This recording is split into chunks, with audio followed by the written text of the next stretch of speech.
Over the course of your PI planet's lifetime, you're going to run into situations where you're producing way more of one of your raw resources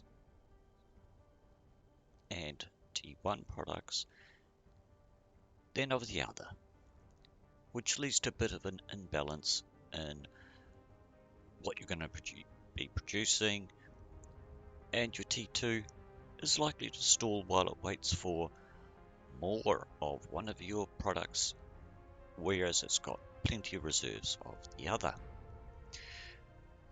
Now, what I tend to do is we'll use these two planets as an example. As you remember, they're both producing the same T1, water and electrolytes. Both are extracting the same raw resource, but if you look at my inventory, you'll see I've got a lot of water here, which means I'm producing more water than I am on electrolytes, which I don't really like too much. And while on my manufacturing planet, it's got relatively balanced amounts, I had to manually do that. So let's get these two planets producing a lot more electrolytes than water. So if we go to my planet, part of the prep work is just to let the extractors run out their clocks, get the storage empty, and get these all waiting. So water, no input, water, it's got a little bit of input. That's okay.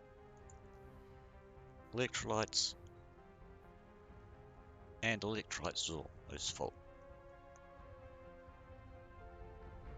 So, as we want to be producing a lot more electrolytes,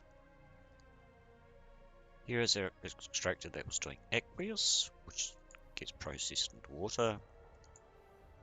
And here's our extractor doing ionic, which goes to electrolytes. Let's get this one restarted. As you can see, it's doing 10,000, which if you remember is less than the 6,000 per T1 that we'd ideally like. But this is okay for now, and I'll show you why. So we'll get that one running. Now we'll get back to this one. Aqueous turning into water. So we go to our instruction program, but we don't want that anymore. Now the thing about the extraction programs is you aren't permanently bound to that. The extraction program just knows what it's doing at that point in time. And we want it to now do ionic. As you can see, the scan has now changed, showing where we can find our ionic. It's just a matter of then moving your extractor heads into the source. As you can see, it's the same source as the other one.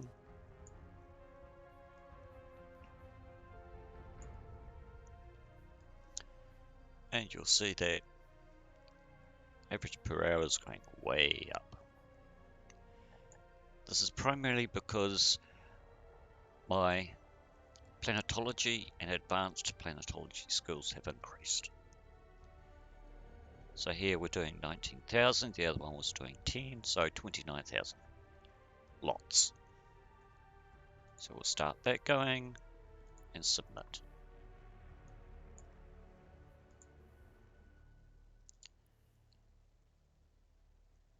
All going. Notice it's red. Because you've changed the program, you need to change its route now. You need to tell it where to go. It only knew about where to send aqueous. It doesn't know where to send ionic. Create the route, submit. This will happen anytime you change the extraction program. You need to tell it where to go again. If I change it back to aqueous, I'll need to set the output again.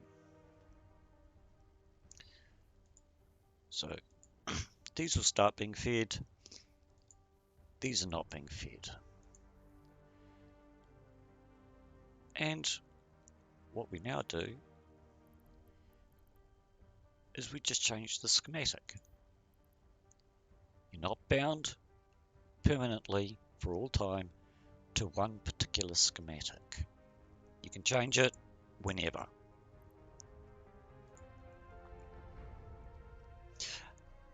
But I did let this run out the clock, because if you change the schematic, you lose anything in the input route. So we'd lose, if this was almost full, we'd have lost 3,000 units. So we just install. And now, because you've changed the schematic, you just need to set your input and output again. So it's saying create route. Where are we sending it to? There. And create. Now, as I said, because it's got no input route and we've got nothing, we just go back to our routes. And as you can see, we've now got 2 incoming. So create the route to there, go, and submit. And now we have 3 doing electrolytes, 1 doing water. This one's going to go silent. It's not doing anything now because it's got nothing to do. And as we've got about 30,000 units per hour, we can, as necessary, change this schematic as well to now have all 4 doing the same thing, which means between our 2 extractors we need 24,000 units per hour. This is generally something you'll do on a short term. It's not a long term thing. You're not going to be permanently having this on 4 T1s. You'll just be doing this to bump up the amount of electrolytes to try and match everything. Same thing if you've only got 2 T1s and a T2. You may want to change both T1s to make one thing and try and get the reserves relatively the same. So if you're extracting more than your T2 or extracting more than your 2 T1s need, you'll be building up your reserves here. And that's where you'll notice the imbalance. You might have, for example, 3,000 of one, 6,000 of the other. Ideally, you'd want to try and get them at least a little balanced, just so the T2 does have about the same and will only stall when both products are low. Now remember, as I said, if I change the blueprint, I lose 600. I lose those aqueous liquids. So we'll do that. Boom. And now it's gone empty. We set our output. Create. As you can see, we've still got nothing in storage, so those 600 aqueous, yeah, they're gone. Remember this if you're going to be changing your blue schematics on your T1 or even on your T2s, you're going to lose anything that's sitting on the input route.